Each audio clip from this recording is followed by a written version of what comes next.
Hi, I'm Erin Power. And I'm Laura Rupsis. We're certified health coaches, and this is Health Coach Radio. This podcast is about the art, science, and business of health coaching. We share our insider tips to help you become a better coach and entrepreneur. And we interview expert guests to discover how they've made it in this growing field. It's time for health coaches to make an impact. It's time for Health Coach Radio.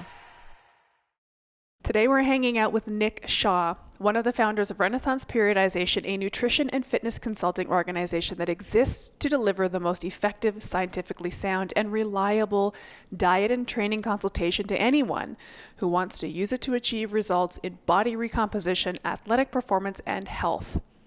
A former competitive powerlifter and bodybuilder, Nick has also personally coached numerous world-class athletes, including CrossFit Games champions, international medalists, Olympians, UFC fighters, professional athletes, and Navy SEALs. Nick holds a BA in sport management from the University of Michigan, where he helped establish a scholarship for undergraduate kinesiology students, and from which he received the Early Career Achievement Award. Nick is a high-performance, high-achieving human. His recently released book, Fit for Success, breaks success down to 7 habits: work ethic, internal locus of control, positive mindset, discipline, purpose, failure, and recharging. We talk a lot about these topics in today's conversation. We would love to have you screenshot your podcast player and tag us on Instagram at Health Coach Radio. And by the way, the show notes for this episode and all previous episodes of Health Coach Radio can always be found at primalhealthcoach.com/radio. Our show is proudly brought to you by Primal Health Coach Institute, now an accredited educational provider with the National Board of Health and Wellness Coaches. This means that our graduates can become eligible to sit for the NBHWC credentialing exam to become a board-certified health and wellness coach. Stay tuned to the very end of the show, where my co-host Laura will share the epic tale of what encouraged PHCI to take on the arduous task of meeting the educational requirements for board certification. Basically, we feel it's every coach's responsibility and the responsibility of health coach educators like us to shore up coaching mastery so that our clients can truly transform, and so our industry can be even more totally legitimized in the healthcare field. Check out primalhealthcoach.com/level2 to learn about our new advanced coaching course taught by me that will nudge you out of your comfort zone and launch you into coaching mastery. Laura will share a little more about what we teach and how at the end of today's episode. In the meantime, let's get on with the show and welcome the CEO and co-founder of Renaissance Periodization, Nick Shaw. Here we go. All right, Nick Shaw, thank you so much for joining us. We're excited to talk to you. How are you today? I'm doing great. Thanks so much for having me on. Oh, we're super excited. Every single podcast we have, rather than us telling your story, we really want to start with you telling your story, a little bit about, who Nick Shaw is, but most importantly, where you started and how you got here. Tell us a little bit about how you got to RP and kind of where this Yes, I'll kind of give maybe the abbreviated version, but I grew up in the state of Michigan, and I went to University of Michigan, and I was always into lifting. I always played sports and whatever through high school. She was a runner, believe it or not. Most people are like, they look at me now and they're like, "What? You were a runner?" Yeah, I was. I was a little skinny kid that kind of fed into me, wanting to get into lifting and fitness and all that. So I went to Michigan. I knew I wanted to do something involved in sports. My major was actually sport management. But then my sophomore year, I met this guy at the gym, and he was just, shorter guy, and he was lifting tons of weight. And I was like, wow, that's really impressive. You don't normally see that in a college weight room. And that person is co-founder of RP with me, Dr. Mike Israetel. So we got to talking, of course, we met in a gym, of course, like that's just how it goes. He convinced me to get into more serious lifting. And I was sort of missing that aspect because I played sports in high school. And I wasn't really doing anything in college, just kind of doing my own thing. And so he's like, hey, you can compete in all this stuff. And I said, okay, well, that kind of seems right up my alley. So we started training together, just took off from there. I was really into it. So he was, writing my programming for me because I didn't know anything. Just whatever I would read in like a magazine or something back in the day. And it was just a lot of fun. So I ended up graduating from Michigan. He was a couple years ahead of me. he went on to get his master's degree from Appalachian State. And he was moving to New York City after to become a personal trainer for a little bit. And he said, well, hey, they have more people they need more spots. Do you want to come out? Because I didn't know what I was going to do after school. I was like, 20, 21 years old. I'm like, I don't really know what I'm going to do. I knew it was something fitness. So I said, yeah, sure. Lifting was my life at the time. So I said, okay, yeah, let's do it. So we both got hired, moved to New York City. I had never been to New York City before then. I went out to interview, got it. Like 2 weeks later, I moved to New York City. Wow. So that was it. We were personal trainers for a while. It was a lot of fun. We got to work with just amazing, amazing people in New York City, right in Manhattan, like some of the brightest people in the entire world. And so it was a lot of fun. My buddy Mike then went on to go back to get his PhD. He went to East Tennessee State. And so I stayed in New York City.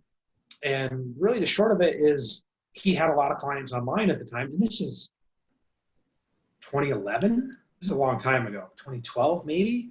And he couldn't really keep up. And he said, well, hey, you're training people in person. Well, why don't you just help me out? Because you know the stuff probably as much as anyone else besides me, is him. And so that's kind of how it started, really. That was the true beginnings of RP. And this was maybe even pre-Instagram. Is it really that long ago? It could have been. Yeah, it seems crazy. And so we were only using Facebook, using word of mouth, referrals, all that good stuff, back when Facebook was a little bit different. Maybe it wasn't such a battleground. I don't know. Maybe it was, but I kind of forget and maybe overlook that. But so yeah, that's really how it started. And that was like the true beginnings of RP. Dang. You guys were online training before it was cool. That's what I picked up too. Yeah. Like really pioneers in this space. I think we should probably talk about how this has all evolved over the years, because it is a really different landscape now. But I'd just like a little bit more information, if you don't mind, about RP. Like, what is the sort of philosophy? What's the sort of underlying, facet of RP? What is it? What do you guys do? Tell our listeners what RP stands for, please, because they're going to Google RP and they're going to get a bunch of stuff. So sure. So the best, easiest way is just go RP Strength. So at RP Strength on Instagram. That's the best. That's the easiest. The technical name, and again, this kind of just goes back to show, like, when we started, we didn't really know what we were doing. We're like, yeah, let's do like a funny name, and it had a more personal meaning to us at the time. The full name is Renaissance Periodization. So that's a mouthful. I can't even spell it most of the time. So a lot of people are like, I don't know, I'm just going to type in RP Strength. That's fine. And so that's kind of why we went with that, because it's easier to come up with all that. But so Renaissance is kind of like the rebirth. So what we really wanted to do, so when we were in New York City, we had a pretty good idea of, like, we think we have some good ideas and concepts on how to, eat to gain muscle, lose fat, improve performance, all that good stuff. And we also think we have some pretty good ideas for training. They're a bit more like evidence-based, so science-based, not sort of, like, what's the latest fad or whatever. It's like, no, let's try to use science to help point us in the right direction, because that's going to generally be a better approach. And so we would see all these people lifting in New York City, and, they had just phenomenal athletes, really high-level genetics, and we would kind of watch how they would train, or maybe talk about how they would structure their own diets. And we're like, wow, that's really interesting, because it's really different from what we're kind of doing. And so, that kind of led my buddy. He was kind of the ringleader. He's the brains of everything. I run more of like the business side, the operations of everything. And so he's like, man, I got to go back to school. So that's when he went back to get his PhD. And that's when he really started to learn a lot more. But really our main philosophy was, well, let's take people that know what they're talking about. So they have credentials, so they have a PhD or they have an RD, whatever. But they walk the walk and they talk the talk. So maybe you're an athlete and you have a PhD. So that was kind of what we were going for all along. So for an example, some of our coaches, they have a PhD in nutrition or sport physiology or neuroscience even. And they're also really high-level athletes. So one of my colleagues, Dr. Melissa Davis, she is a PhD in neuroscience, and she is a world champion jiu-jitsu grappler. Like, wow. No joke, could beat me up any day of the week.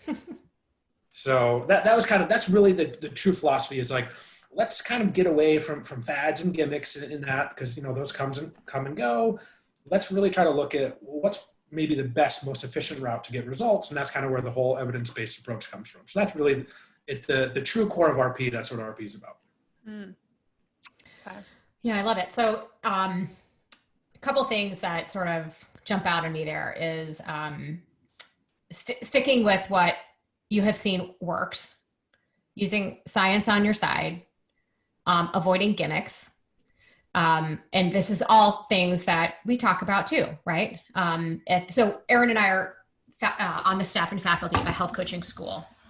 Our approach is really, it's all about sort of coaching and a lot of other things. But I do know that we have a lot of weight loss coaches listening in particular, and a lot of athletes listening. And we talk about all the time as far as a dietary strategy, and I know this is true of you guys, is the right diet is really depending upon who you are, what your needs are, what your goal is, how old are you, what are you trying to achieve, right? So an approach for the average soccer mom looking to lose the 20 pounds she never lost coming out of having had her last child is very different than maybe an approach that you might take with somebody who's looking to compete, body competition, something like that, and sort of the road that goes. But there's got to be sort of some similarities and some general sort of rules of thumb, because both of those people are looking to kind of lean out, but their lifestyles are different, their needs are different, their goals are different, and the coaching approach has got to be different. Because I do know you offer more than just online programs. You do one-on-one coaching too. You have a whole team of coaches, correct? Yeah, so it's really interesting that you brought that up. So again, there probably are some overlying principles that apply to both. But again, so the number one thing that you have to do, and this is sort of the art of coaching. So a lot of people, they think of RP that, so evidence-based that, everything has to be so, following these really strict guidelines. And yeah, maybe if you really want to be strict and get really, really, really good results, you have specific timelines. But at the same time, the art of coaching implies that you have to take this knowledge. And I was guilty of this for a long time. And it sort of took me a while to figure this out myself, which is funny looking back, is I would try to write the most precise, perfect diets out there. And I would send them even to top athletes, and I would send them and they just wouldn't follow them. And it took me a couple times of doing this to start to kind of sit back and think like, what am I doing wrong? Because I put so much effort into it. I was so invested. I was like, I have to make this perfect. This has to be exactly down to like the minutes around their training and all that. And they just couldn't stick to it. And so it made me take a step back and go, well, I need to shift my philosophy a little bit, because I can have the perfect diet for someone, but if they're not going to follow it, it doesn't mean anything. So I had to sort of go, okay, well, here are the overlying principles. How can I now tweak them a little bit so that people can actually follow them? Because if no one follows it, it's like the best training program in the world. Well, if they're not using it, it doesn't really mean anything. So that was a real big eye opener for me. So I'm glad that you actually mentioned that. And just real quick, the sort of overlying principles is like, well, you got to keep an eye on calories. That's going to be really important for people, especially if they want to lose weight or gain weight. Food quality is a big one, of course, so how many macronutrients they need to eat. So there's like some main principles that you got to kind of do. But even then, not everyone's into macros or counting macros, and you kind of have to take a little bit different approach for different people. And that's really where the science of nutrition meets the art of coaching, and you have to kind of interweave those accordingly. Yes, thank you. Because, I think that sometimes what gets lost, at least from my perspective, what I've seen in folks who are in the evidence-based crowd, or I shouldn't say in the evidence-based crowd, but people who like new coaches who want to be in that realm, which it's like sometimes the subjective experience of the client gets lost, kind of forgotten. Yeah. So like, how do you balance that? I mean, that's kind of what you're talking about in terms of the sustainability of the program. It has to work for the client in the context of their life and their likes and dislikes. If they're not doing it, it's not going to work. It's not going to be sustainable. But then too, like how does the subjective experience that a client brings to the table maybe influence? Have you ever had a situation where the subjective experience is different than what the evidence would suggest should work? And how do you navigate that with your clients?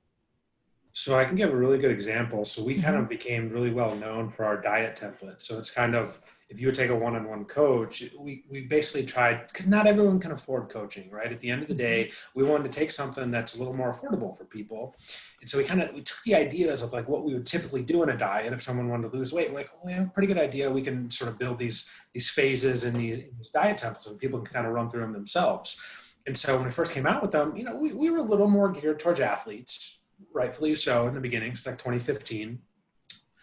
And the main feedback, the criticism actually that we got for these diet templates was that they were just too strict. They were too rigid. People had a hard time sticking to them. And so over time, we had to modify to be like, okay, well, yes, we want to be really perfect with nutrient timing, but at the same time, we want to really focus on performance goals. But then we started getting more people that were into just general health or, weight loss, whatever it is. We're like, okay, well, now we have to make these trade-offs where, it's not maybe optimized, it's not perfect to enhance, results in the gym, but at the same time, so one little tweak, for example, was we used to have these like workout shakes. You would drink some carbs and protein while you were training. And typically that's going to help you recover a little bit better, give you maybe a little bit more energy in the gym. And then we were like, wow, well, some people they want that a little bit, because everyone likes to feel good in the gym and do well, of course. But then like maybe at the end of the day, because the amount of food would have to be somewhat restricted, right? You can't just eat whatever you want, unfortunately. We essentially took some of that away and gave more people more food at night. And then all of a sudden people are like, oh, wow, like I'm not as hungry at night. I can stick to the diet better. And we were like, duh, why weren't we doing this all along? So again, like that's a little example of a tweak that, you just kind of learn over time and get feedback is really important from your client. I love that. Thank you for sharing that anecdote, because I think rigidity doesn't typically work in a coaching practice. It's where we always say you got to meet the client where they're at. Last week I prescribed a chocolate binge to a client. I kid you not, but like, let's just do this and get it over with, because it's like, so we really do have to be quite nimble. And I do think that coaches can get locked in their paradigm, whatever their paradigm is. For example, Laura and I probably believe in the ancestral health paradigm. You get macro, which is the evidence-based paradigm, whatever vegan paradigm, carnivore, whatever you are, keto. We can't. That's a complete disservice to our clients if we're too locked into what we believe, because it's not really about us. Mm-hmm. Yeah.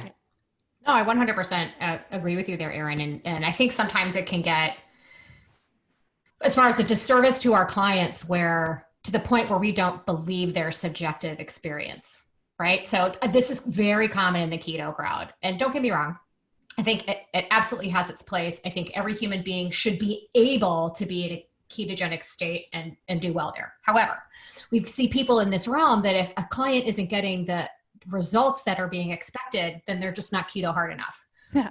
Or they need to go down in carbohydrates even more. Or the worst, you need to add more fat. Oh my God, I don't know how many times I've seen that. Oh, you just need to add more fat and all will be well. So the blame is on the client that they're not doing it right, instead of really listening and thinking, where's the disconnect here? And we talk a lot about coaching and the fact that really what's going to drive success is not only motivation, but also the environment you're surrounded by. Mm-hmm.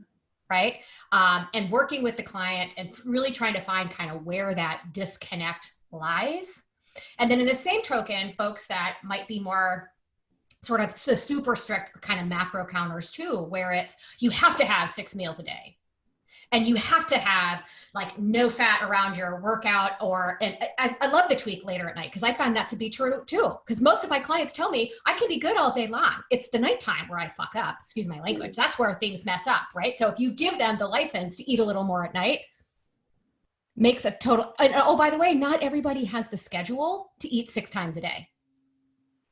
Right? And being able to kind of work with that. And I've noticed your templates, because I own a gym and I had some athletes that had bought them, were using them. I had a lot of success, or I had people that ask my opinion about them. I'm like, I can't give an opinion because I've never done it. So I went and bought one and I did it. And I found in there that I was given, I think I had a choice. How many meals a day did I want to eat? And it kind of spit it out that way. And so there's flexibility while still keeping some core tenets in mind, like calories do matter, quality matters, and all this other stuff. So I would kind of love your thoughts on how you build flexibility into a set program, because we've got a lot of coaches that want to be able to leverage some sort of an online program or something lower cost, but get great results. How do you think through building flexibility there? So you gave a really good example. So in our app now, again, this is like a slow evolution over time. 2015 were these really clunky Excel files. Again, we updated them, made them a little bit prettier. That was one of the other critiques. People were like, these don't look very nice. Okay, yeah. You're absolutely correct. They don't look very nice. This is 2015, right? They work. So we slowly evolved them over time to eventually now we have an app, which is really cool. So you kind of punch in all your personal information. And again, talking about flexibility, you get to schedule like when you work out, your lifestyle, how active you are, how many meals you want per day. Again, like you said, that's a big one. If you're too strict with people, you tell people, hey, you have to eat 6 meals a day. Well, let's be honest, a businessman or woman that's really busy throughout the day, they can't do that. So again, maybe you do 3 meals a day, maybe you do 4, like maybe it's 3 and a snack, something like that. So again, you have to give people some flexibility. And if you know the overriding principles, you can still do that because you can still nail the basics, but give people a little bit more options. And really at the end of the day, to get adherence, you have to give flexibility because, I mean, you said it perfectly. The rigidity is not sustainable in the long run. So again, if you want people to be sustainable in the long run, you have to give them some options.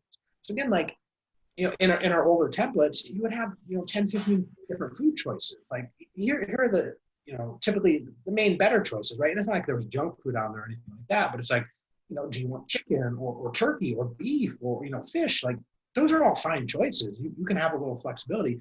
Because it's really weird. Sometimes we'll have people that are like, I want you to tell me exactly what to eat. Yeah. And maybe when I was a personal coach, I would maybe fall into that trap. Like, okay, I'll give that a shot. At 3 p.m., you're going to eat turkey, rice, and broccoli. And they're like, well, I don't like turkey. And I'm like, okay.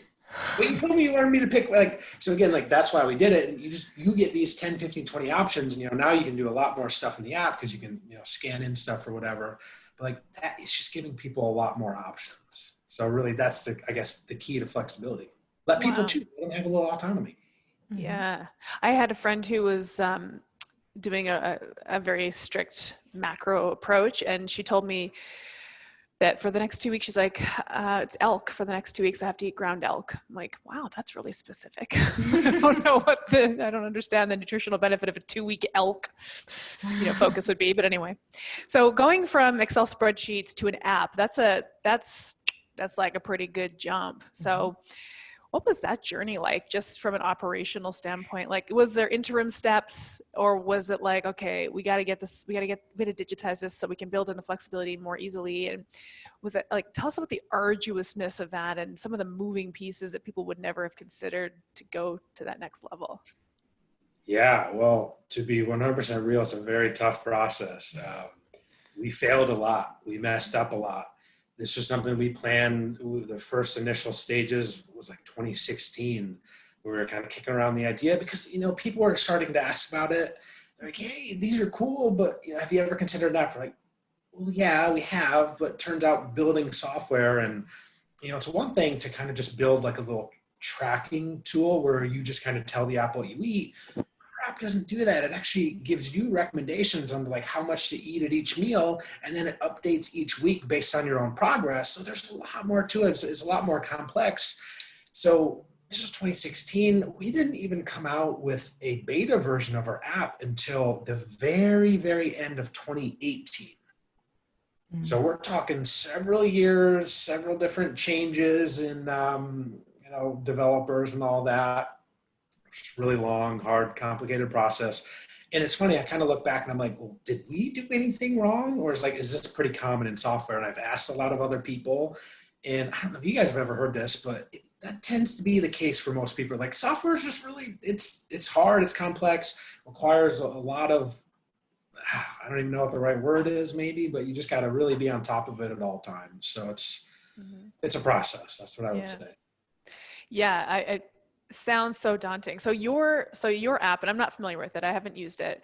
So it's not really a tracker. There's probably got some kind of tracking component, I suppose, but it's more, so this app is nimbly kind of readjusting recommendations based on the inputs the client is tracking or putting in. Yeah. So it's really trying to be a digital diet coach. So again, you program in, how often you work out, when you work out, like how hard your workouts are. Because again, if you go back to the example you gave, well, someone's working out 2-3 hours a day, they're going to have different needs than someone, a soccer mom that, maybe does some classes a couple times a week, and that's part of it. And, those are both great, right? So again, just the needs differ quite a bit. And so you program that all in. There's some pretty complex advanced algorithms to help figure all that out. And you can kind of punch in like how much weight you want to lose. And there's obviously limits. It's not going to let people go like super, super crazy. Oh, hey, I want to lose 40 pounds in the next 10 days. Like, okay, no. There's limits and stuff like that in place, of course. And so then you track your body weight just a couple times a week. And again, it sort of gives you this like projected line of where you should be at and then where you are actually at. And then it's able to adjust it based on that. So each week it sort of goes, hey, you're on track. Like we don't need to update anything. Just kind of keep doing what you're doing. Or if you fall behind, it might say, hey, it's probably time to reduce your nutrients a little bit. And you can go, okay, yeah, let's do that. Or you can be like, yeah, I actually don't want to do that. Let's just repeat the prior week. The idea behind that is because let's say you're traveling, whatever, kids' birthdays, special events, hormonal water weight fluctuations, all that, you can sort of bypass that because you wouldn't want to, if your weight spikes and then, the app sort of thinks you're behind schedule essentially, and it's going to go, oh, well, it's time to update to just get you back on track, and you can kind of get around that.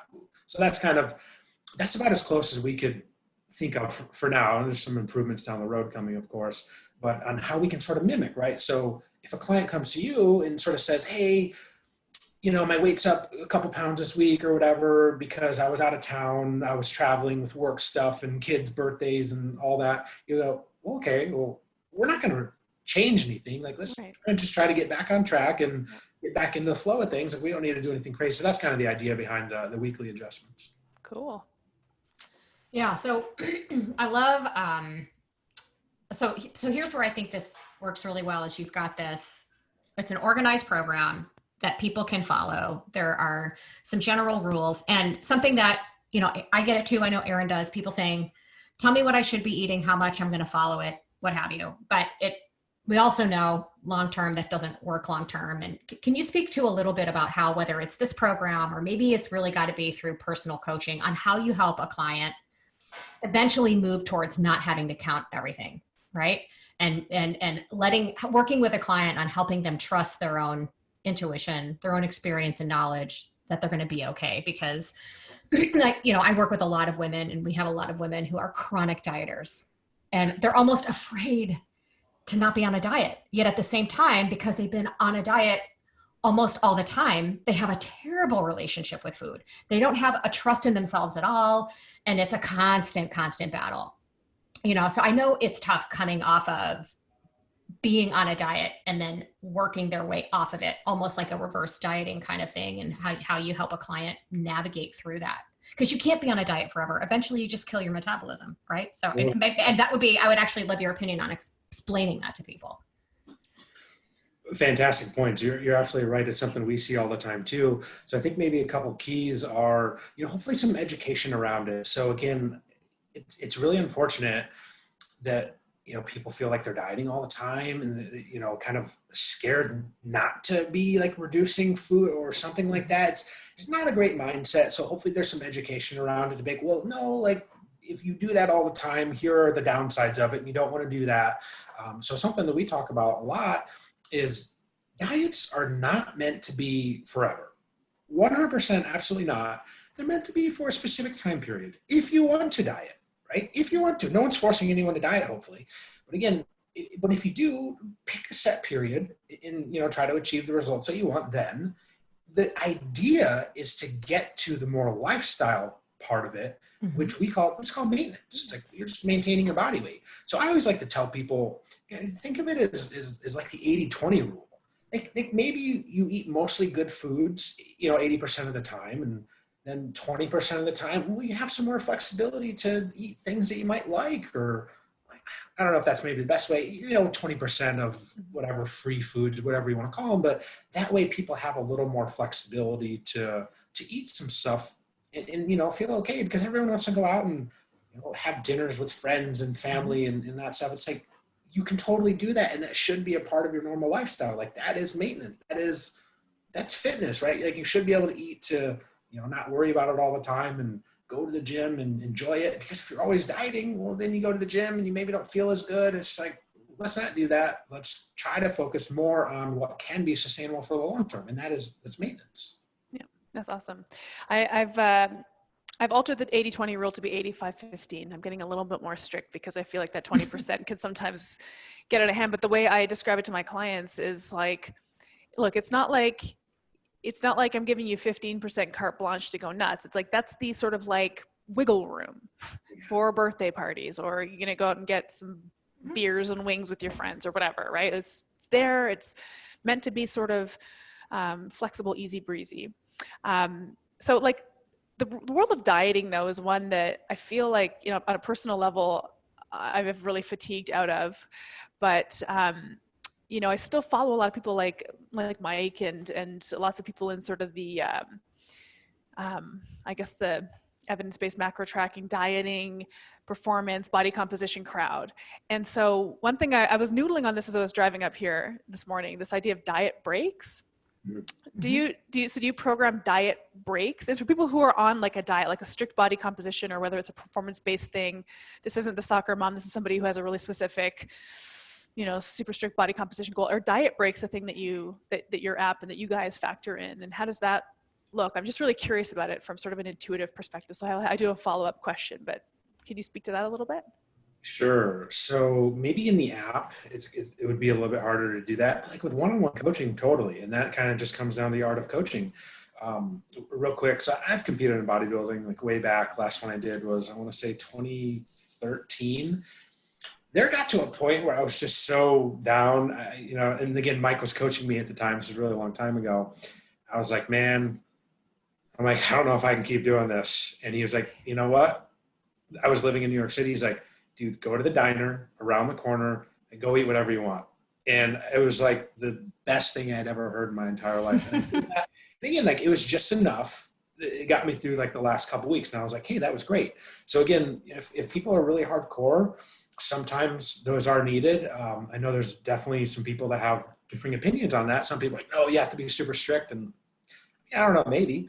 But yeah, for some people, I think it could totally make sense where you need a little flexibility in there to have something like that. And in my case, the story that I just gave, I don't know if I actually would have made it to the competition if I didn't have that. Exactly, so yeah. The one-on-one coaching, I think you definitely have to you just kind of got to pick up on those cues. And if someone's really struggling, it might actually make sense to do that.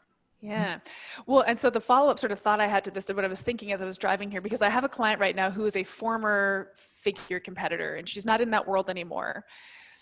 You know, same as you. She did that a long time ago. She's not that person anymore, but she's still got that up here, like up here. She can't. It's hard to unlearn dieting, especially when you're in it so long. So she was talking about diet breaks, and the theory behind it is like, you know, kind of what Laura touched on earlier is like the adaptive nature of the metabolism is such that, you know, we kind of need to sort of nudge it back into gear again with a little diet break. So this is the theory behind it. So she's like, we were talking about diet breaks, and I said, well, here's my theory as an intuitive eating coach. I know that probably is like nails on a chalkboard for you. I'm sorry, but like somebody who works in the intuitive eating space, it's like, I believe the body will tell you when it needs a diet break. It's like, I believe that the body requires caloric undulation. And if you're training harder, you're going to be hungrier. And some days you're not going to be as hungry. And some days your body's going to say, like, I just need to stop this diet and just chow down. And so it's like, we will do a diet break, but we'll just do it when your body asks for it. Because I think it's really interesting to connect to the fact that metabolism is adapting and your body is adapting and changing. And so in the intuitive space, it's sort of like just listening to those cues. But I just think it's interesting because the adaptive nature of the metabolism sometimes gets really overlooked. I see it overlooked from coaches. I see a lot of coaches who are in this dieting, body composition space who are kind of what you mentioned, like strict, but I don't think the body works that way. Can you speak to that? I mean, just because you guys are so evidence-based, can you speak a little bit to this adaptive nature of the human metabolism and kind of how a coach really needs to sort of open their mind to the undulations of energy needs, hunger, all that stuff? Yeah, sure. I'll do my best. I will say that one of my colleagues, Dr. Spencer Nadolsky, talks about this a little bit on Instagram and stuff. And we kind of joke he's like the doctor of memology. So he's kind of able to take these concepts and put them in fun memes that people like. So it's totally normal when you're dieting that your metabolism is going to slow down. You're losing weight, so think about it, right? So we go back to now we're kind of fighting against evolution, right? body wants to keep as much fat as it can because, who knows in the ancestral, where we came from when there's going to be much more food. So again, the body's kind of like, hey, let's maybe slow down a little bit. Like we kind of enjoy that fat. So you're already on a little bit of an uphill battle there. And as you lose more and more, it kind of becomes this more tougher cycle. So something we see a lot is people will run a diet phase and they'll take a break for a while and then they'll come back and they expect the second phase later on to be as easy as the first one. I said, already lost, let's say 10, 15 pounds. Like now your body's really fighting back even harder. And so people get a little concerned or frustrated, probably the better word, because they don't really realize that, now you're fighting that much harder. But again, hopefully the maintenance period makes it a little bit easier. And again, that's why we suggest don't chronic diet, don't go from one diet, and try to diet again, like this really bad idea. So it's totally normal for that to go down. So that's kind of the one part of it. The other interesting part too is sort of as you eat less, and it's not even like a conscious thing, but sometimes you just move less. Yeah. Right. Yep.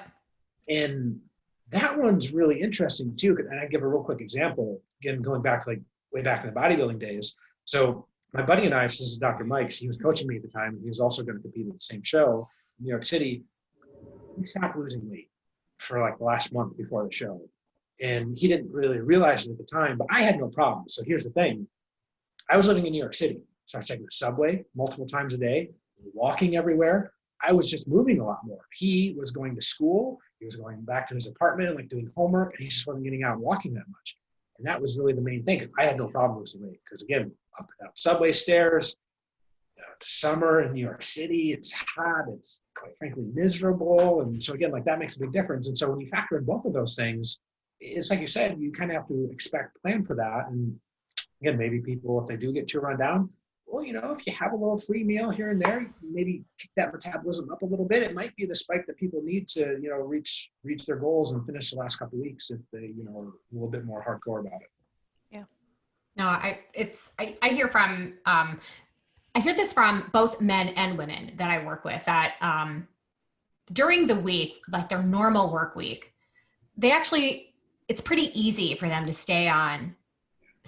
be quote unquote good, right? As far as they can pack lunch, they know what they're eating, they can plan for that stuff. But it's almost as though what they tell me is as long as one day a week, again, it's not an entire day, but it's on the weekends, I'm going to give myself more freedom, to kind of eat a little bit more. Again, as long as they do that, they don't go off the rails on those days because they know it's every week, right? They're not like once a month going to have a big binge, but every week they're going to go out to dinner and enjoy a healthy meal, and they're not going to worry about how many calories are in it, or maybe they'll enjoy a dessert or whatever. And it feels normal to them, and they're still able to sort of stay on track and help kind of reach their goals that way. And I think for some people that can work beautifully.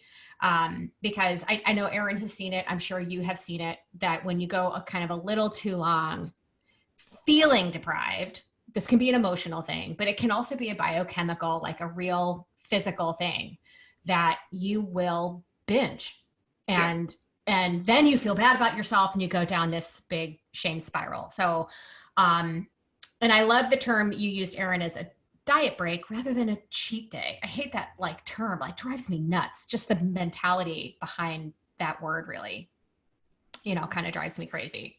But, you were talking a little bit about, there was something you said that I really kind of wanted to tag back to. Oh, it was around just moving more.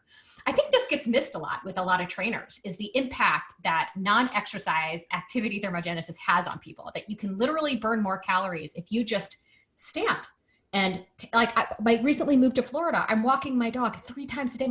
I'm walking an extra 3 miles every day now because it's beautiful and I can get out and, and it's effortless, but it makes such a big difference, especially with early clients that might not be as conditioned. Maybe it's not just the last 10 pounds that need to come off, or maybe for the people that's the last 10 pounds that need to come off, but they're working out, maybe that can make the difference, is just getting out and moving a little bit more. That gets missed a lot. So thank you for bringing that up. Is that something from a coaching perspective you guys actively look to try to work in?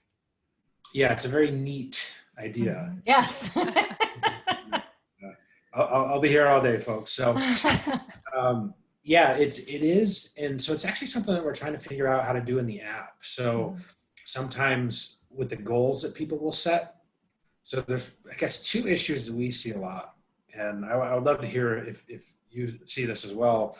So one, when people are first setting goals, when it comes to their fitness goals, they tend to go a little overboard. Yeah. They tend to think it's a lot easier. They're like, yeah, I want to lose 20 pounds in 10 weeks. It's going to be great. Okay, that's great if you weigh 250 pounds maybe, but if you weigh 50, like, holy cow, that is intense. So that's something that we're trying to battle a little bit. And it's actually, so here's the really fascinating thing real quick. So we're able to get some pretty cool data from our app, and we're able to kind of see, like, if people are more successful with their diet phases, what are they doing that works a little bit better? And for people that have trouble, what's going on there? What keys, what takeaways can we maybe figure out from that? And so what was happening with some of the people that tend to start diets, they would pick longer duration ones that were also fairly aggressive in percentage body weight loss per week. Again, you start off, because again, if we're just sitting here today talking, it's easy to have these really ambitious goals and we can talk all day about how we're going to do awesome. Boy, it's a lot different when you're sort of in the heat of the battle to go, hey, you know what? I maybe should have started a little bit less aggressive. So that's one big thing that we're trying to figure out and sort of nudge people to pick less aggressive goals, because it's going to mean they're going to be more successful, and we want people to be successful. And then two, I actually forget where I was even going to go with number two. I get a little off track myself, but yeah, so that's one. And then the other thing I think is just really trying to get people to pick maybe a little bit higher quality food choices. And the data maybe suggested that if people mostly stuck with quote unquote healthy foods, but had more variation within the healthy foods, they would tend to do a little bit better. So the people that were, scanning stuff more or eating out more, and because again, it can maybe be hard to track if you're eating out because you can't really control. And of course, restaurants want to make money, so they're going to make things taste really good. Again, I do think that some people should totally have that free meal each week. And by the way, I hate the term cheat meal or day, whatever. Just like you said, we just say free meal. Yeah. But again, it may be suggested that people that struggle a little bit more with sticking to it go off plan more. Is that maybe a good way to say it? Not that you shouldn't do it totally. They just tended to do it a little bit more than it might be ideal. Yeah. Yeah. There's so many different archetypes of dieters, but so I want to touch on one thing, but before I do, because we were kind of talking about this NEAT, this non-exercise activity thermogenesis, and the struggle that my clients seem to have with it, just to kind of close the loop on that, is that first of all, like we're kind of talking about that this belief that more and harder is better. Like it's got to be hard. It needs to suck more. Like that's how I'm going to get the body of my dreams, is if it sucks more. So that's one struggle I have with my clients is socializing the idea that actually gentle, slow, low level movement has any benefit at all. Because honestly, unfortunately, we've been kind of programmed otherwise. And then it's also what I find is a struggle. I don't know if you guys find this, is it's very hard to define it for people. They're like, so what is that? Is it like a slow jog? I'm like, I don't think a slow jog. Well, it depends, I guess. Like, is it walking my dog? Yeah, that would probably factor in. Is it like puttering around in the garden? Yeah, that would for sure be it. But like, because what I struggle to define for people is like, it's non-exercise, right? That's the N and the E, non-exercise. Mm-hmm. So because we're so used to like, I'm going to go out and do this walk. I'm going to go out and do this, bike ride. I'm going to go out and do this hike. And something about the intentionalness of that makes it exercise. And it's like, what I just want people to understand is like, you just get up and like be a more mobile human. That's the kind of thing that, that sort of metabolically supports us over time, that sort of creeping in of extra steps here and there. Not that we're tracking it per se on our Fitbit, it's just happening. So I do find that there's a nebulousness in defining NEAT. I love that more people are talking about it. Mm-hmm. I feel like people are talking about it more. People are talking about NEAT. They're talking about the thermic effect of food more. We're talking about some of these other aspects that influence calorie burn. But it's so hard to define it for clients. I'd love to know from both you guys how you define NEAT for your clients. Real quick, I'll just give a simple one. We just try to move more. Like Yeah. don't just sit out and lounge for a really long time. Just try to move more. Yeah. Just do something. Yeah, spend less time sitting down or lying down, right? So if I have a choice between sitting on the couch and binge watching Netflix, which I love to do sometimes, I might choose to actually go clean the garage that I've been telling myself needs to be done for weeks now, or like choose an activity of some kind that doesn't feel like work. Yeah. Right? That's kind of the way I describe it. But it can also be, I know it sounds kitschy, but it really is better if you're telling your client, you know what, park as far away from the damn front door of the grocery store as you can, walk back and forth, start taking the stairs instead of taking the elevator or the escalator. These are all kind of little, so it's anything that is going to have you vertical and moving counts as far as I'm concerned, right? If you're sitting on your ass or lying down, doesn't count. So how can you take more time in your day vertical? It's so funny that you say that, because I think back to my hardcore dieting days, how I used to think that park far away from the grocery store tip was so stupid. It's like, psh, yeah, right. You're never going to get ripped parking far away from the grocery store. No. But now it makes sense. But so just to kind of close the loop on that, Ben Greenfield described it in one of his podcasts. He's like, okay, after supper, you have three choices. You can lie on the couch, or you can stand up and wash the dishes, or you can go for a walk. He's like, standing up and washing dishes is 50 times better than lying on the couch. Getting up and going for a walk is 50 times better than standing and washing the dishes, but everything is better than lying on the couch. So truly, it's just about getting your joints and your body moving, I guess. That's a good definition for it. Exactly. Little quick tidbit there to add, baby. So something that I've been doing is, and it might seem just really so simple that you might just say, wow, that's really silly. I just have a little daily to-do list. Yeah. I have some of those tasks on there. It's like, hey, daily walk. Or like, do the dishes. Yeah. There's always dishes to do, of course. Yeah, right. If it's on my to-do list, again, I'm trying my best to make it a habit. It's on there, I see it every day. I look at it and I go, oh, okay, it's just time to do it. Yeah. Yeah. Pre-COVID, it was like, I got one rule now: no more drive-throughs. No more drive-throughs. Get out of the damn car to go get your coffee. Get out of if you're going to go get a donut, get out of the damn car and walk in and get your damn donut, but no more drive-throughs. Right now, post-COVID, that's a little tough, but it was these little things that it's, instead of sitting down for an hour at a restaurant for lunch every day, do that a couple times a day. A couple times a week, because it's enjoyable, right? But you can also take your lunchtime and split that in half, or take that lunchtime and walk around your complex or up and down the stairs, bring your lunch, and then take an extra, the last 10 minutes. You don't need an hour to eat lunch. Sorry. I can wolf down my lunch in 15 minutes and not feel like I wolfed it down. Like I can take my time. If it takes me an hour to actually eat a meal and I'm not sitting across from somebody and having a conversation, that's entirely too much food. Right. So there's ways you can absolutely build it in. It's helping the client see past their excuses as excuses. Right. And kind of find an alternative. Yeah. All right. I wanted to circle. That's great. Thank you guys both for chiming in on that, because I struggle with the reason I struggle with this is because it's called non-exercise activity thermogenesis, yet we're still programming it into our day like exercise. It's like, either needs to have a different name or something, like, you know what I mean? So anyway. Okay, so I wanted to circle back on the food quality piece. It's something you said earlier. You just said it a minute ago, and I wrote it down and put a big circle around it, because it's like, okay, great.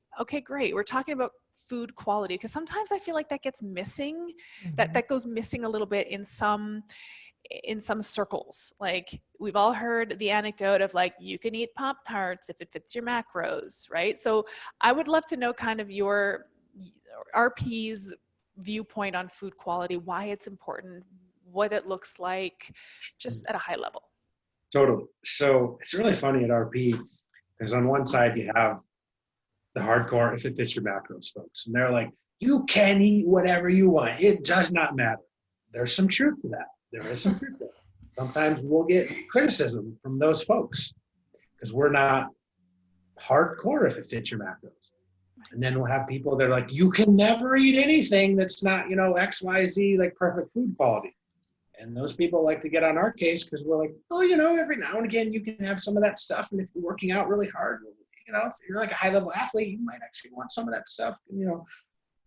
So we kind of fall in the middle. again, Great. kind of like most things, right? You can go one way or the other, but there's probably a little bit of truth on both sides. So it's just funny because we tend to get a little bit from both sides. So that's just funny. But again, with food quality, here's probably the simplest way to look at it.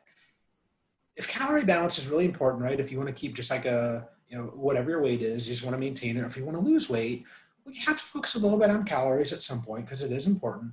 And what's the best way to not overeat? Just eating quote unquote healthy foods, your lean proteins, your healthy fats, your fruits and veggies, that's it, right? You nail those 4, like you're good to go. Do you know very many people that can overeat from eating things like that? It's really tough to do. And my colleagues wrote a book, and it's like, if you nail the 2 fundamental things called understanding healthy eating, it's like, well, if you know calorie balance and you just eat mostly healthy foods, you get 1 and 2 by default. Like you eat mostly healthy foods, you're getting the calorie part by default. You don't really have to think about it, which is a really interesting part. So if you take something like Whole30, well, it's really, simple. It's like, hey, don't eat these things. They're not counting calories, but they're kind of doing it by default because they're just eating better foods. And it's just like, it's a really good way to approach it for a lot of people. Because again, something that we struggle with is like, well, we're a little bit more complex. You have to do a little bit more thinking, which is good if you want to go that route. But if you want something a bit simpler, you have to make it simpler and easier to follow. And if you can just go like, hey, don't eat X, Y, Z, that just makes things simple for people. For a lot of people, that's what they want. All right. I like what you said, because to me, the way I interpreted what you said is what I believe too. First of all, you started by saying there's the strict people who are like, strict food quality people. There's the strict macro people, and you guys are somewhere in the middle. And that in the middle, that gray, flexible place, that's honestly where life happens. Like, I'm sorry, but life is not black and white. I always tell my clients this, like, what good is it if I put you on some black and white, super strict program, because life just doesn't allow for that. So it has to be sort of nimbleness in between. But what I heard you say, or this is how I interpret it in my brain, is like, one of the easiest ways to manage calories is to satisfy hunger. And whole foods, I always say to my clients, it's try binging on strip loin and tell me how that goes for you. try binging on eggs or avocados and tell me how that works for you. You can't. Binging on broccoli. Good luck. Exactly. Right. These things portion control themselves. So you don't have to micromanage it. Yes, I know it sounds boring on paper. Oh, healthy food, boring. But it's like, look, if the calorie deficit is what you're going for because you want weight loss, and sorry, that's still that law of thermodynamics still stands. We can't change that.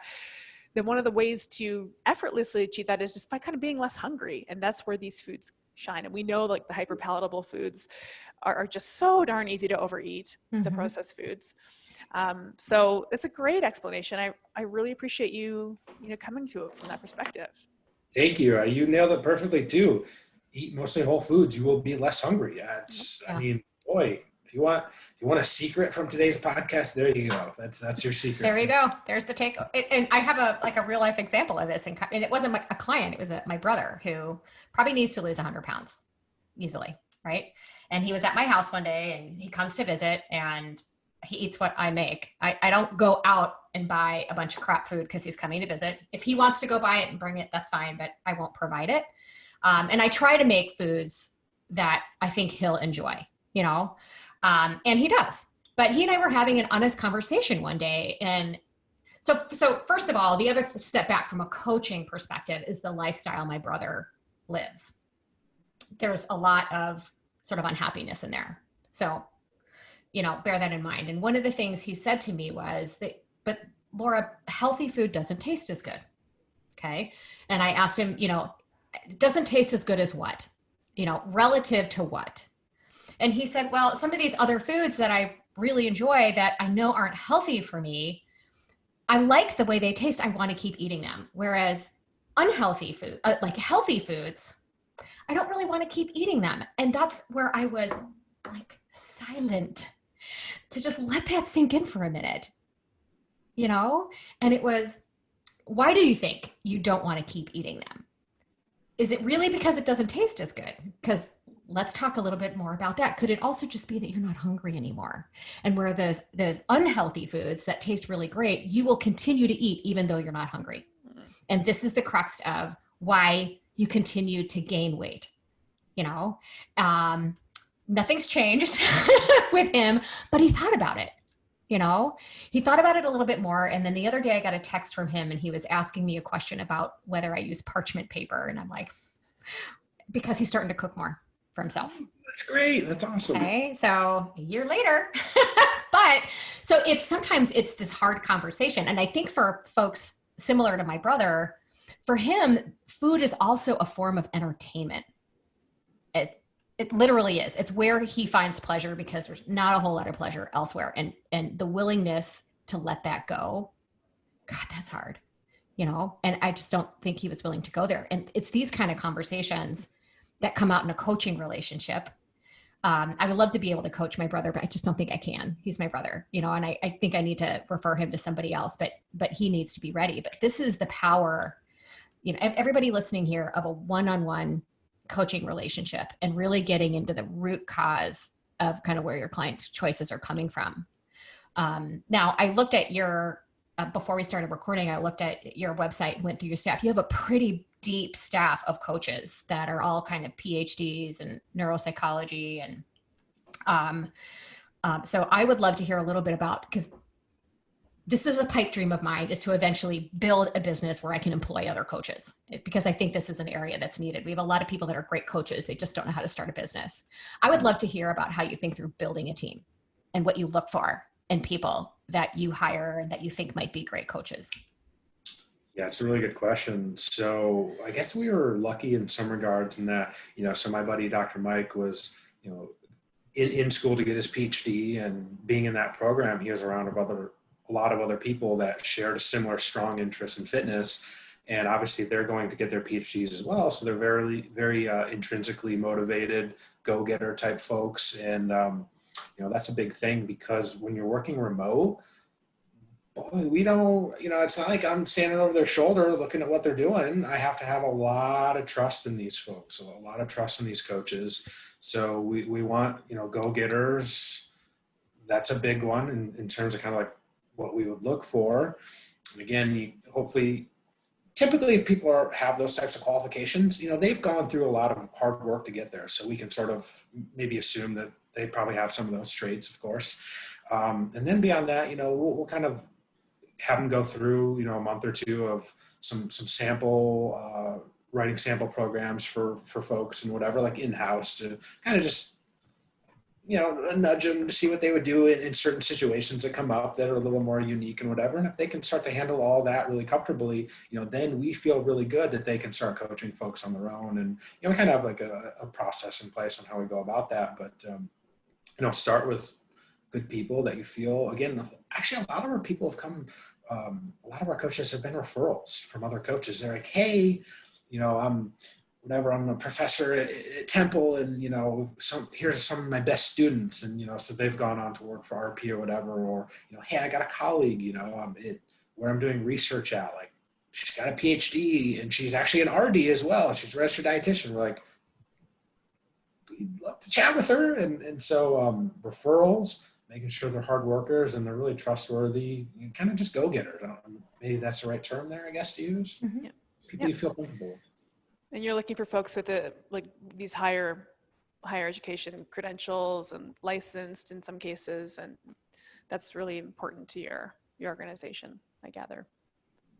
Yeah, totally. And typically, you know, like if you're going to get a PhD, that's a lot of schooling, right? So that's 7 years of school or something like that. Like if you can go through that, well, chances are you probably have some good qualities that you're going to take care of your clients and be a hard worker and all that good stuff. That's true. Mm-hmm. Yeah, that is true. I'd love to hear about your book. You're telling us you have a book coming out. Oh, yes. So thanks so much for asking. Yeah.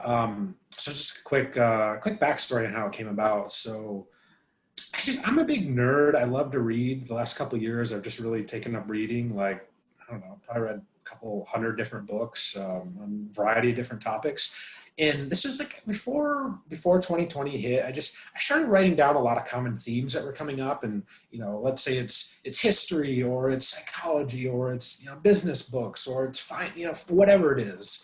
I was like, these same kind of common themes keep coming up as like what tends to make people a little bit more successful than others.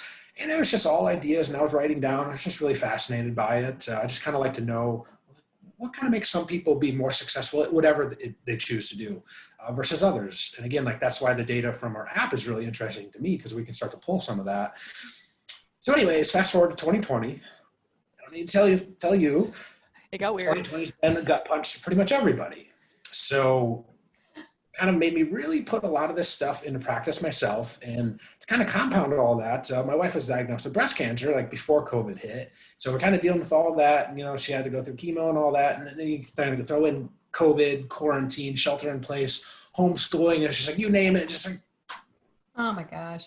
yeah, it's, you know, not great stuff. And so I was kind of like, well, I have some choices here to make. Kind of just throw our hands up in the air and, hey, this is just bad luck, and maybe come kind of victim mentality and, you know, downward spiral. But I'm like, I don't think that's the right avenue to go down. And sort of all this reading, I had all these kind of hypotheses in my head, and I was like, well, it's really time to put them into practice. And so we took a really conscious effort. Like, no matter what happened, you can really choose how you respond to stuff. And so that was really the inspiration for the book. And so it's a book basically about like, what are the habits or principles that tend to make people more successful than others.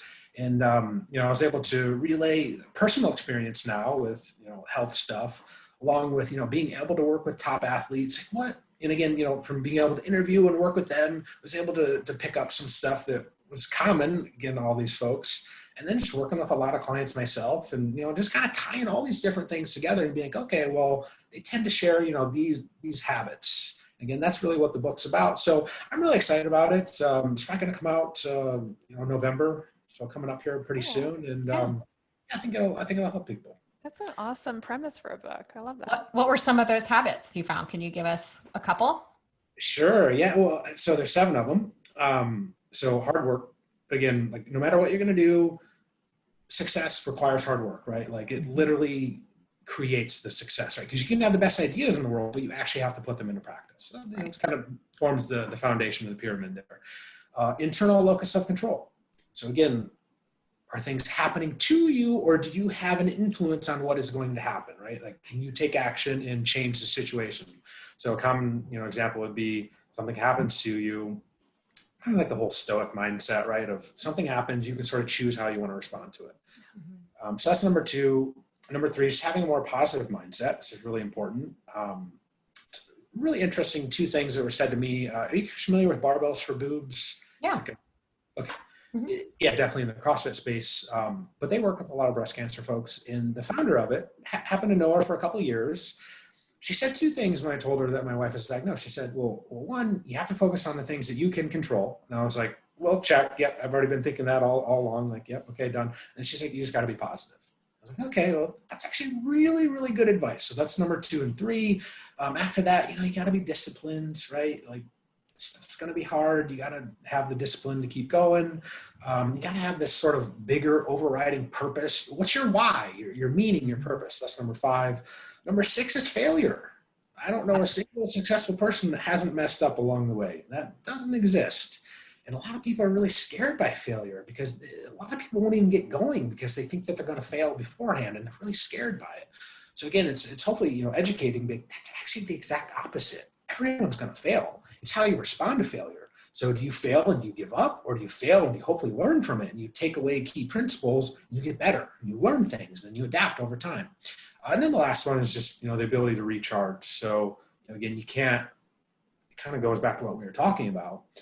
You can't just push and push and push and go as hardcore as you possibly want.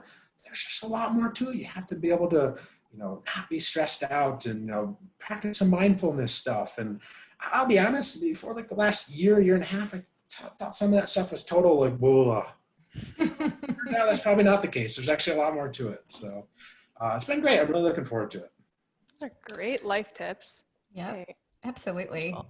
It's, I know what you mean by like, until you're really faced with adversity, sometimes some of these qualities seem kind of ethereal, and you don't really understand what they mean, and fear of failure is the number 1 reason why people don't pursue goals. And certainly the number 1 reason why they don't achieve them is they don't even frickin' try because they're fear of failure.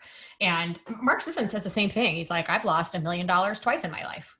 There are things that have happened in it, but it didn't stop him. And, you know, he just sold Primal Kitchen for $200 million. Hello. Okay. So just bake in the fact that you're probably going to fail somewhere. And then at the end of the day, what did you learn from that? And how can you take that failure and turn it into a positive? And, you know, for many of the people that are going to be listening to this podcast, they don't have a PhD, they're not RDs, and they are unlikely to pursue it. But that doesn't mean that they can't become a great coach. They can't help other people. They're focusing on different things, right? So we talk about in this podcast too, that the role of a coach who does not have that kind of licensure is not to write somebody a detailed prescriptive meal plan. That's not your role, right? Your role is to help that client dig deep and find that sense of purpose.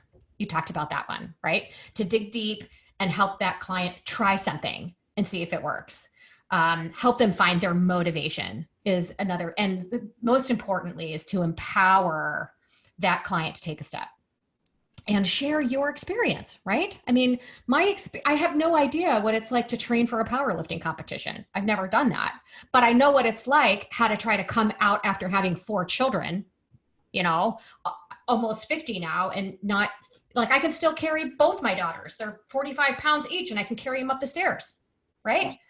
So these are different types of life goals, and that I know how to do. So that's where I'm going to focus. That's where my goal is going to be. And I'm going to continue down that path. And so I want to, I'd love, I guess, some words of encouragement for you, for people who maybe at this point, realistically right now at my age and kind of where I'm going, I still got to put my kids through college. So I'm probably not going to put myself through a university I could do it, I guess, but I have other choices, but that doesn't mean I can't help other people. So I guess I would like some, if you don't mind, sharing some words of encouragement for those who want to help other people, are maybe a little afraid of failure and are thinking, who am I? You know, what would you say to those people? Yeah, two quick things I'll say. So the idea of fear of failure, I got to be 100% honest. I was like terrified to announce my book, and I actually just sort of officially announced it today. I've obviously let people know along the way. I kind of officially announced it. I'm like, I was sweating typing up the post, and I was like, oh man, like I hope, you know, I think I'm obviously confident in it, and I wouldn't have invested all the time, you know, basically throughout this whole year and the last couple of years doing all the research for it. But yeah, it doesn't matter who you are. Like there's always going to be that self-doubt that's kind of creeping in the back of your head. And I choose to look at it as a good thing, because it means I'm going to prepare more. I'm going to do my homework more to make sure that I know what I'm talking about. So that's one. And again, like whoever you are, like you're going to have that. So expect it. And if you know it, it helps just kind of plan your expectations. Number 2, so you mentioned something, you know, you're a mom and you don't maybe have the time, like it's just not realistic. Go back to school. That's totally okay. I mean, luckily now with the internet, there's so many great resources out there that, you know, if you have a little bit of spare time, you know, folks listening to this podcast, well, you're already taking the right steps, you know, focusing on self-improvement by trying to learn more.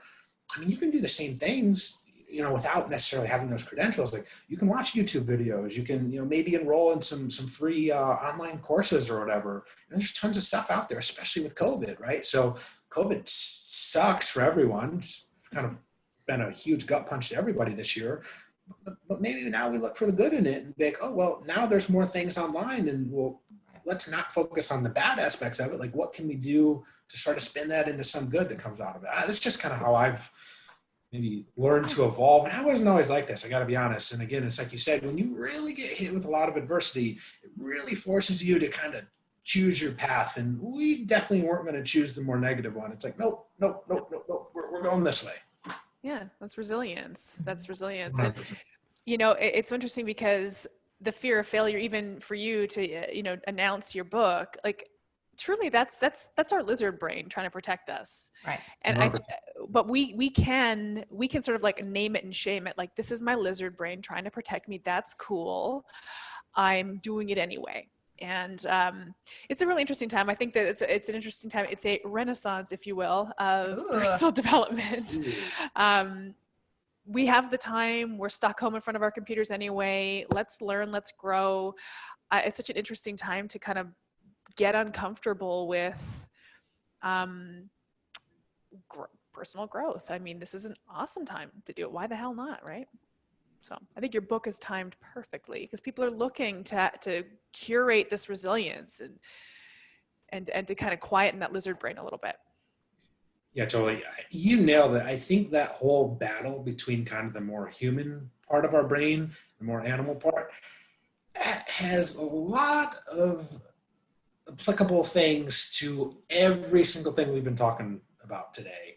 Food choices. Yeah, guess what? We all want that tasty stuff because, our animal brains tell us, we got to do this right now. Who knows how long we're going to be here? So again, it's just a constant battle.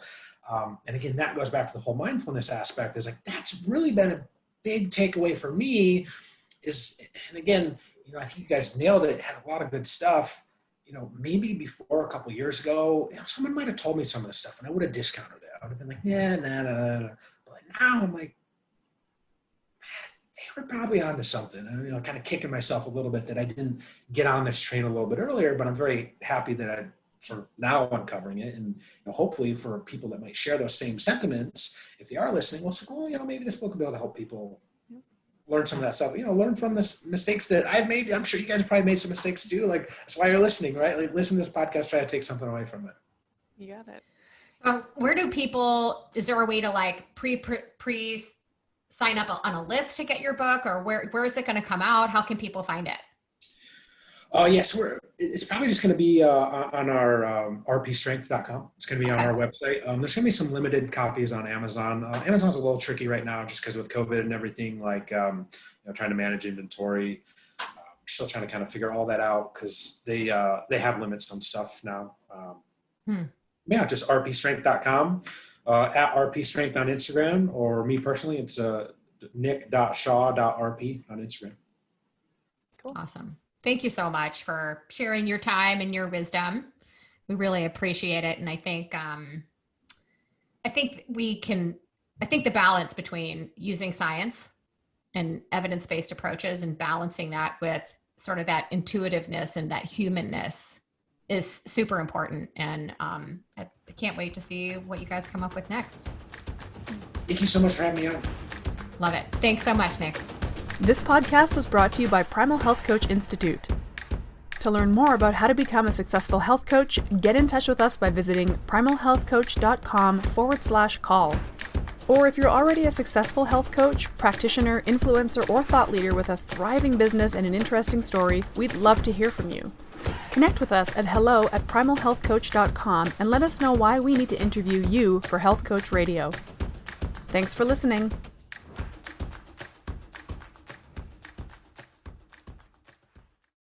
Well, if you've been listening at Health Coach Radio, you'll know that we're all about raising the voices of practicing health, fitness, and nutrition coaches, but most importantly, helping to further legitimize this exploding industry. Erin and I have disclosed often that we're on the faculty of the Primal Health Coach Institute, founded by none other than the health and wellness legend, Mark Sisson. And we've interviewed dozens of guests from just about every different health coaching program you can think of, and who practice in just about any conceivable way you can think of. But our allegiance is to the health coaching industry in its totality, first and foremost. It's our desire to continuously and unapologetically lift and promote this industry that nudged us to create this podcast for you in the first place. It's this same yearning that encouraged us to take the educational offering at our health coaching school to the next level. We are so proud to offer the Primal Health Coach Level 2 certification course, which when combined with our primary course, the Primal Health Coach certification course, not only satisfies the educational requirements to sit for the board exam, but is specifically designed to teach advanced coaching mastery. You will work closely with a small class of peers through this 12-week, very intensive, live online classroom experience to learn how to execute a coaching relationship that is truly transformational. You'll learn and practice how to ask powerful questions, what it means to hold space for your clients, but most importantly, how to actually do it. You'll learn about the craft of motivational interviewing and the nuances of habit change, goal setting, and accountability, and how to nurture your client's own inner knowing, their intuition, and their own self-efficacy, so that they will graduate from your care a truly transformed person. You want a big, successful, powerful coaching practice. And maybe you're devouring our episodes looking for the silver bullet that's going to launch your business into the upper echelons. We've said it a million times and we'll say it again. Your coaching skills are what will make or break you and set you apart for success in this field. So if you're looking to level up your coaching skills and maybe dial up your credential and become a board eligible health coach, look no further. You can learn more about PHCI's Level 2 program at primalhealthcoach.com/level 2. But if you would value talking to a real person about your path to being a masterful coach and perhaps a board certified coach, book some time with me personally. You can access my calendar at primalhealthcoach.com/call. Or just call me. You can reach me at 844-307-7662. Thank you for listening to Health Coach Radio, and I hope I get to talk to you soon.